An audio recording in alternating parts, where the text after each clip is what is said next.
மீன் முட்டை பொரியல் தாங்க செய்ய போகிறோம். வாணலி எடுத்துக்கோங்க. ஒரு 2 ஸ்பூன் அளவுக்கு எண்ணெய் விட்டுக்கோங்க. ஒரு வெங்காயத்தை பொடியாக கட் பண்ணி இது நல்லா வதங்கட்டங்க.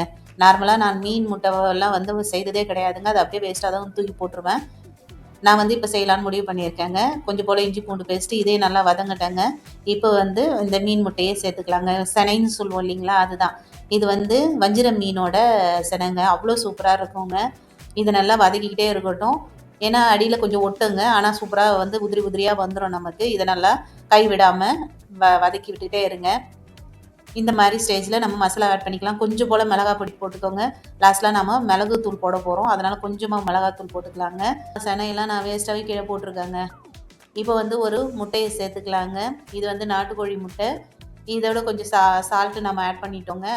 இப்போ வந்து இதை நல்லா அப்படியே கை விடாமல் கலரி விட்டுக்கிட்டே இருக்கணுங்க. இந்த மாதிரி உதிரி உதிரியாக வந்துடுங்க. இப்போ நம்ம பெப்பரை போட்டு இது பண்ணிக்கலாங்க. நான் வந்து பெப்பர் வந்து லைட்டாக தான் போடுவேங்க. இது வந்து சூப்பராக இருக்கும். நீங்களும் வேஸ்ட் பண்ணாமல் உங்கள் வீட்டுக்கு குழந்தைங்களுக்கு செஞ்சு கொடுங்க. ரொம்ப சூப்பராக இருக்குங்க. நன்றி. வாழ்க வளமுடன். தேங்க்யூ.